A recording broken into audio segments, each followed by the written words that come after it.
course tutor for the Level 1 Award of Creative Craft Cookery course. In this first tutorial, we're going to be looking at how you hygienically prepare yourself before cooking. This is a really important topic and one that you should cover before you cook your flapjacks. So what are we talking about when we talk about working hygienically? Now, it's important that you understand there's a difference between working safely in the kitchen and working hygienically in the kitchen. When we're talking about working safely in the kitchen, we're generally talking about reducing the chance of causing injury to yourself or someone else. On the other hand, when we talk about working hygienically within the kitchen, we tend to be referring to bacteria and germs and ways of reducing their numbers so that they don't harm people in the form of things like food poisoning. So preparing yourself to work hygienically within the kitchen is a way of reducing the chance of you passing bacteria onto food which could make somebody poorly. One of the first ways we can address the way that we are working hygienically is to think about what we wear before we start cooking. Now, you might have already noticed I'm wearing something a little bit unusual today.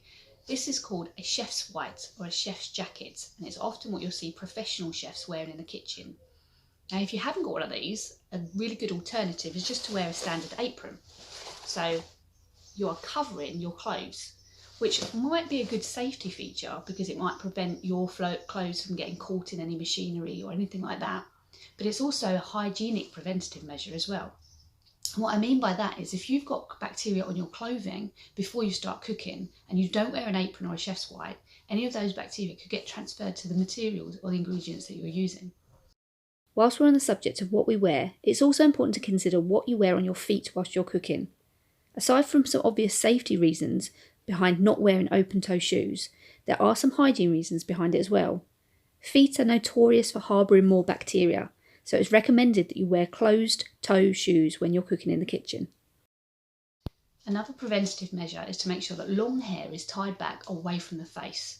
So anything past sort of shoulder length needs to be tied up and away, and it's no good tying it to the side where the hair can still be at the front of your body.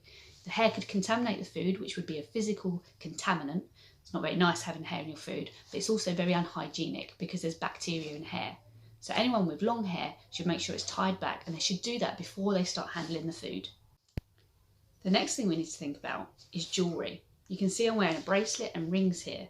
Now, most people think that needs to be removed in case it fell off into the food, which is a very good point, but there's another hygiene reason we need to remove jewellery. When you wear jewellery, the skin underneath your jewellery is getting quite hot and humid and moist, and those are really good conditions for bacteria, which means that bacteria and germs love living underneath jewellery and they'll grow in numbers, making them more dangerous. So wearing jewellery when you're cooking is a very good way of transferring bacteria onto food. So everything should be removed before you start cooking and before even washing your hands. So hopefully you'll know that before you start cooking, you need to wash your hands thoroughly. But before you do that, there's some other things that we need to consider to do with your hands. First of all, you need to look at your nails. They need to be trimmed short. And the reason for that is that long nails can harbour more dirt and therefore bacteria underneath them. So short trimmed nails. They also need to be clean. So have a good look at your nails. Do they need a nail brush on them just to make sure they're nice and clean? On the same vein, it's important that the chefs don't wear nail varnish when they're cooking. Nail varnish disguises whether or not there's dirt underneath the nails, plus there's a physical contaminant there. Nail varnish can flake off into the food, which again isn't very hygienic. Washing your hands is a vital step in terms of preparing yourself hygienically before you start cooking. Now, it's important that you take this step once you've prepared yourself in every other way, as already discussed. There's no point washing your hands, then tying your hair back, and therefore transferring any potential bacteria from your hair back onto your hands again. You also need to make sure that you wash your hands with hot, soapy water.